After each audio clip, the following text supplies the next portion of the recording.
I have a special place for in-betweeners. And what do I mean by that? I mean people that aren't fully have given their lives to God and not completely reject God at all. So in that limbo, and I maybe mean agnostics, but I really mean people that are like curious about Christianity. That's where I've been for so long, and I've just my process was so slow that I've like had to really think through like every single step, and I'll kind of get into that later. Um, but we're trying something different today, so I'm going to talk about church hurt, and I have my beautiful fiance here, uh, behind the camera, so that I don't feel like a weirdo talking by myself, because I'm just not there yet, in terms of being able to do that. So yeah, babe, What? let's talk about church hurt. So obviously, I'm going to talk about my experience and what I've seen, and then we'll try to draw it out, make it a bigger thing. But I'll start with me. I think there's three big moments that I would say this was church hurt, and it made me reflect on it because of the last one. Didn't realize it was church hurt until I sat down with the therapist, and after months realized, oh, this is what I'm feeling.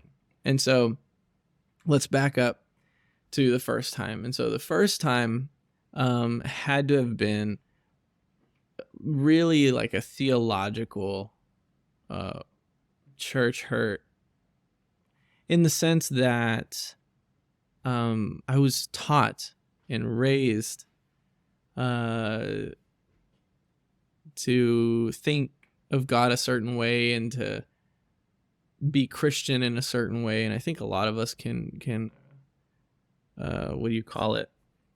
Relate. Thank you. This is what you're here for. So I think we can all relate with that. A lot of us can, in that idea that, and I mentioned that in the morality video of like, sometimes we're just simply taught wrong. And it's not a reflection of the Bible. It's not a reflection of God. It's not a reflection of Jesus. It's a reflection of people who just suck at trying to interpret the Bible. And so what happened with me, it was this to-do list of things. Like Christianity was just a to-do list. It was like brush your teeth and go to bed at the right time. Just kidding. But it was like, pray, read your Bible, this and that.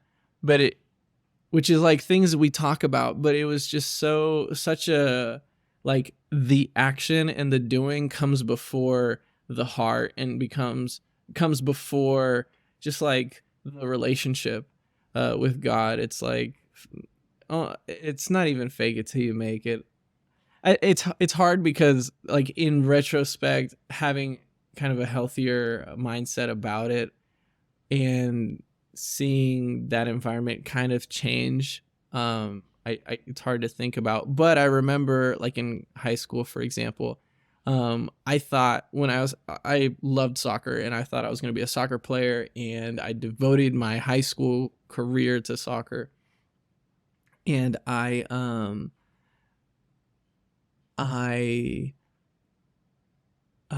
would have bad days, and I would blame it on myself. Wait, hold up. Let's back up. I would have bad days at soccer, and I would think that I did something wrong towards God, right? Like, not that necessarily God was punishing me, but he wasn't blessing me because I was doing something wrong. And honestly, like, if looking back, was I doing something wrong? I mean, maybe, but like, sunshine and rain falls on the wicked and the righteous, and so it's like, you're gonna have bad days, and for me to put that weight, that celestial weight on things like that, really made me like not stable as a person. And so that's kind of like how my teenage years were, and for a long time like it kind of worked because I was very sheltered and I did everything right. I wasn't homeschooled or anything, but I was very um like my world was um created, like was allowed by my parents. Like I didn't hang out with people outside of church. I and if I did, it was like, I mean, normal stuff like, can I meet your parents and this and that, and like there was a regulation of what I would digest growing up in terms of like media and all those things.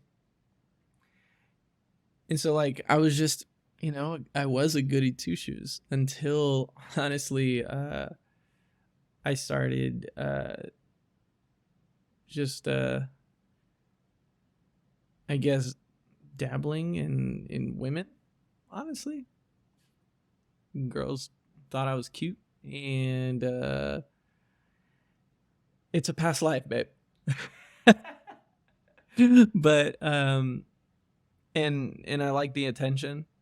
Um, I liked the, like, more than the attention, but like the vulnerability they had for me. I think I was really drawn to that, and I yeah, and I did a lot of stupid things because of it, and I started dating this girl. Well, it was on and off since we were like 11 or something, 12, and it kind of ended when we were like 17, 18, and around 17, 18 is when things started falling apart when we broke up, and honestly, I know it sounds late, but that became after the fact. After that breakup is when I was exposed to pornography, and it was entirely to fill a void.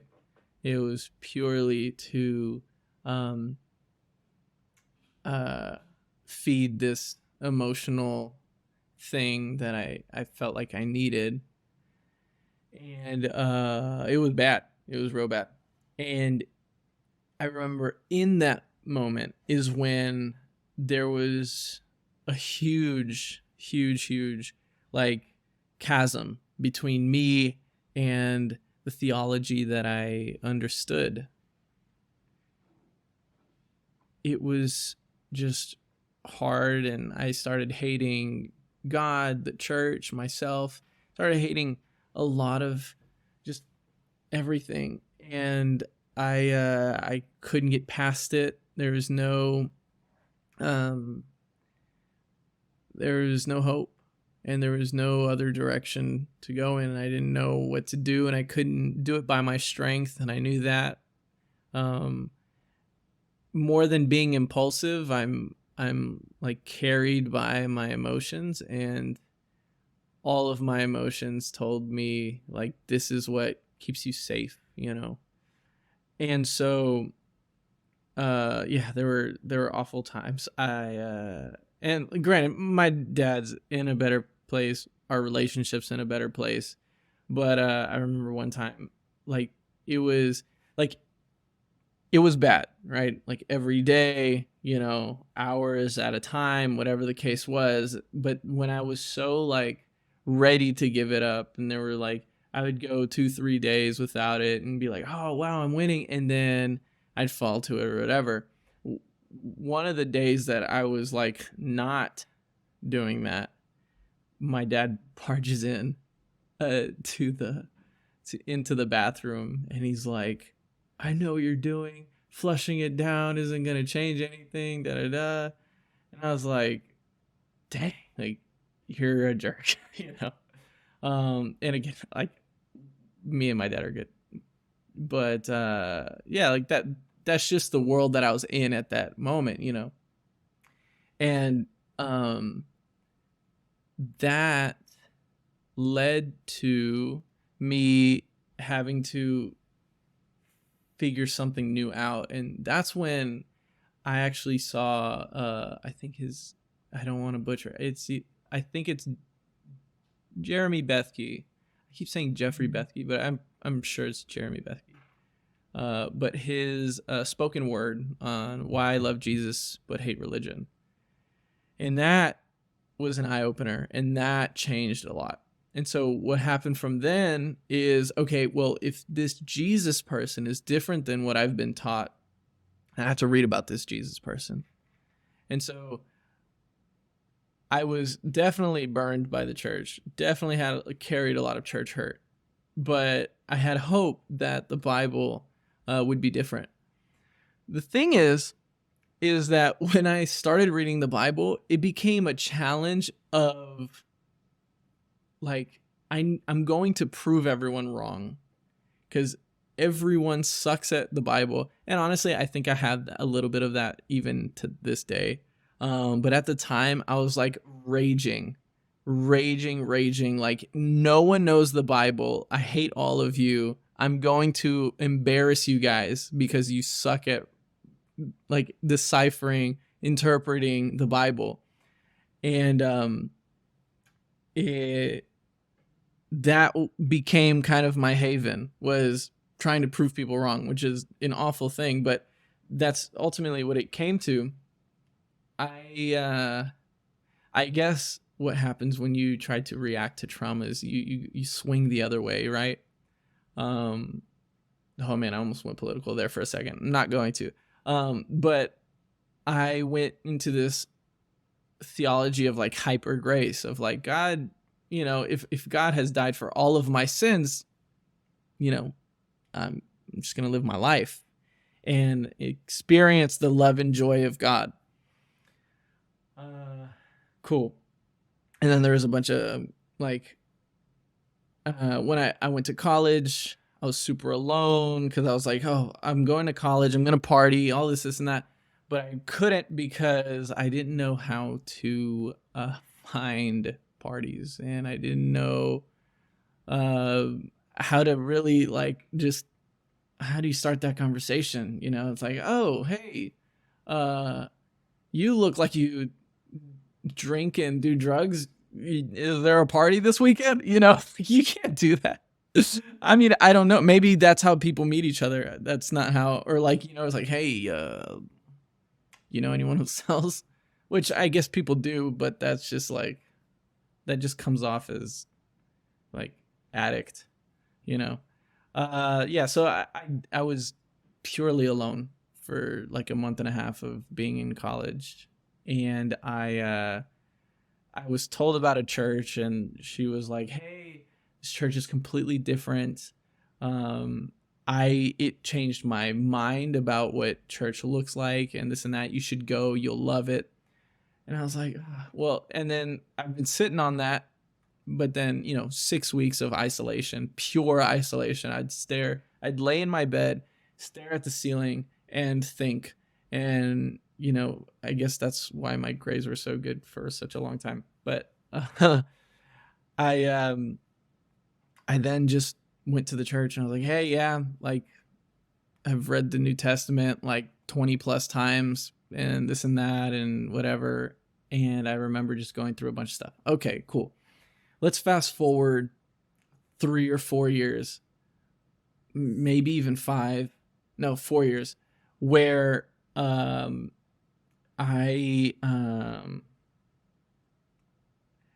worked out all the kinks with my church buds. They all graduated. They moved on. Some of them, started college ministries in, DC and all these things. And they're all, going their own way. And then I was praying to God about I was praying to God because I didn't have friends anymore, kind of, because they all moved. And it was, like, I was the only one that was still at the church, and there wasn't really people my age, or at least in my lifestyle, meaning like people that might have been my age were like married, maybe about to have kids, whatever the case was. But I just didn't, really connect with anyone. And I prayed to God, like, God, I just want to play volleyball. Like, I just want a group of Christians that I can play volleyball with. And outside my apartment, on a Sunday night, they were playing. I parked the car. I was like, I'm gonna play. So I parked the car. I, tried to introduce myself and like kind of just squeeze myself in there. And I find out they're Christian and they are all from the same church and this and that. I'm like, whoa, this is amazing. And so I kind of start double dipping, I guess, going to both churches,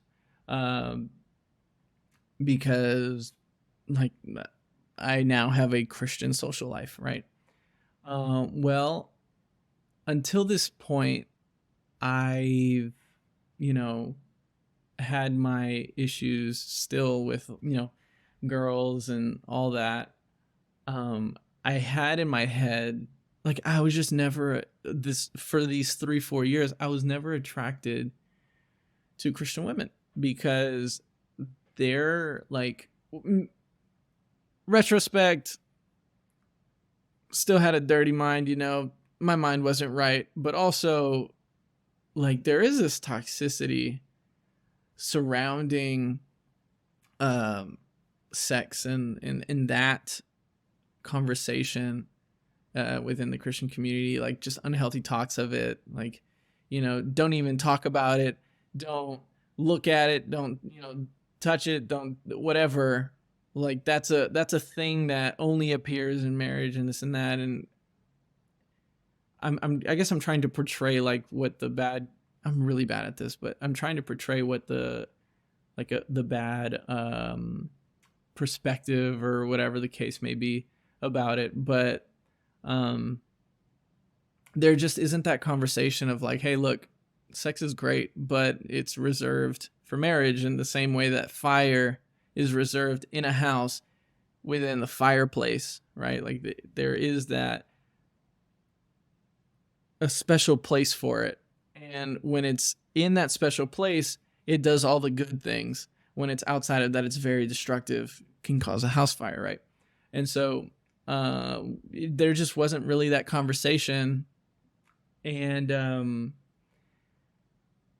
so like in my head, there's like, they're just, prudes or, whatever the case may be. But I was just never really like attracted, like even personality wise, it was like very bland. Like they're scared of expressing themselves entirely. And I don't know if that's like specifically a church thing or maybe just the church that I went to. I don't know. But yeah, I was having a hard time finding someone who's truly Christian, who's, willing to, make jokes and be funny and just, be human, and for the first time at this church, I was attracted to somebody. Now, in retrospect, I think I had imposter syndrome with my Christianity, and I was trying to overcompensate for the fact that I wanted to be like super churchy and this and that. But like genuinely, like I guess it was a season that I was like, oh, like I woke up, read the Bible, went to school, went to a park, read the Bible, prayed between classes, like walking there. Like it was just because that's like it kind of, I get the excitement was there. After all those years, like it finally clicked and all this and that. And there was a girl there and I saw her like, talking to other girls in such like a kind way and sweet. And she was, had like a good sense of humor and all this and that. I was like, wow, she's amazing. She's an angel, And then, fast forward, me trying to, it was messy. Like think about like sending something like, hey, like, I'm praying for you, da da da. But like, because I didn't want to feel like I was manipulating her, I would send it in a public chat. So, but then I also try to cover it up by like saying that I was doing, well, I mean, I was, but like praying for other people and like sending verses throughout the chat, and and she just got uncomfortable with that. And, like, let's talk in the moment. In the moment, I felt like she was, scared to just be vulnerable, to be open, like embarrassed, right, of maybe testimony or something. I think it's, I don't know. I honestly think this is like white America of being so like polite, having etiquette, quiet, reserved. My business is my business, right? Whereas like I think me being Brazilian, other minorities, it's like it's not that big of a deal. We talk about stuff. It's not crazy. Um, and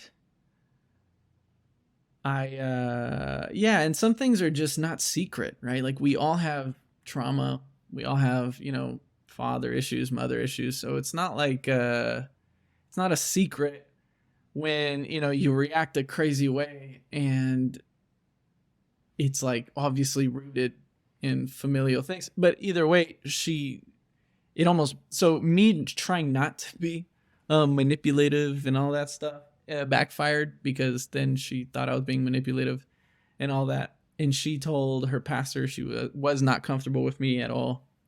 Her pastor told my pastor sat me down and talked and this and that. And basically I got kicked out from hanging out with them. And that to me was a huge, like, hurt of rejection, because I was earnest and I was genuine and I wasn't trying to do anything crazy. But she took it that way. And again, looking back, like I was absolutely weird and like almost like antisocial behavior, like very strange. And so I understand it now, but at the time, that's freaking sucked. And and so what happened after that was that summer I went back home. But I didn't tell anyone. I didn't even tell my parents. I was actually living with a friend of mine and working at a restaurant nearby. And I kind of just fell back into old ways, and I started sleeping with this coworker, and it was absolutely going back to those emotions of needing that validation or needing that intimacy, knowing that I'm not like pathetic or whatever the case was, right? But there was this nagging feeling, and I couldn't deny, like at that point I couldn't deny God anymore, but I was distancing myself like a lot. And I was still, in my word, and I was still praying, and God knew my pain, not just my heart, not my intentions, right? But my pain. And he was graceful with me, and he told me like, hey man, you don't need that. You don't need to go through the same cycles of hell that you've put yourself through, like, throughout your life. And so I ended things with her. I explained it like, hey, look, I just don't feel comfortable with this. Like, this relationship isn't built on anything healthy, and I gotta end it. Well, I guess this is a side story. I'll be quick though. We were serving, right? So she would like flip my trays and she would yell at me, and like gave me the hardest time. And it was crazy. Like I've never experienced that kind of crazy, like, the breakup kind of crazy. But yeah, it was weird. And then after a few weeks, I asked her, like, are we good? And she was like, I'm more mad at you that you didn't retaliate against me. And I was like, huh, crazy. Now I know that's just a woman being a woman. No, I'm just kidding. I'm just kidding. I'm just kidding, babe. I'm just kidding. I said that joke because you're here. There's no way that yeah. Anyways, I got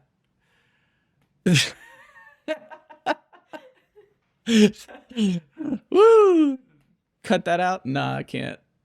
It was funny, I think. Anyways, uh, but yeah, the third one was okay. Let's fast forward a year and a half, maybe 2 years, and then okay, this timetable has to be wrong because there's no way. Like 8 years passed from 19. I'm turning 27. So there's no way. But okay, forget the timetable. I'm really bad at that. But just years pass, right? I'm now youth minister, and I was excited, and I brought all this knowledge of how to live, like not only a godly life, but a life that's of abundance and that's full, and through like reprioritizing our life around God and not having any idols and not fearing anything except for God, having a total fear of God. And I wanted to bring that not only to the youth group, but to the church and all these things. And that's what I felt called to do. And what I was met with a lot of the times when I would sit down, try to do discipleship, or when I would try to explain certain things in the Bible that are tough to talk about, I was met by parents dismissing me, hating on me, whatever the case was, distance between me and the kid, or the teenager, or whatever the case was, and just a lot of like pushback and people trying to demean me ultimately. And I always thought, that was part of the job and this and that. No, or not necessarily. Sorry, let me back up. Not that it was all part of the job. I thought it was all fixed, right? Like I would apologize. Well, let's be honest. I didn't receive an apology from any of these adults. But I didn't expect it. And I still don't. Maybe for another video, my opinion on adults older than 35 that have children. But I forgave them, right? And I thought I did. I sat down with my dad, who was an associate pastor. I sat down with the senior pastor, and we worked through all these things and this and that. Only to realize that I have been living in fear for the last couple of months. Why have I been living in fear? I've been living in fear of of men, and what they think and what they have, like what they want, right? Knowing that what I need to do isn't what they want, and what I need to say isn't what they want. And so I've been dulled by that. And I just recently realized that. And what that makes me think about is all the pastors that have watered down their message and have been dulled, and attribute that to the church hurt and to the burning that they've like gone through. There are some pastors that are brave about it and talk about it, or and keep their message even though they're going through all these things. I know Judah Smith actually talks about that a lot.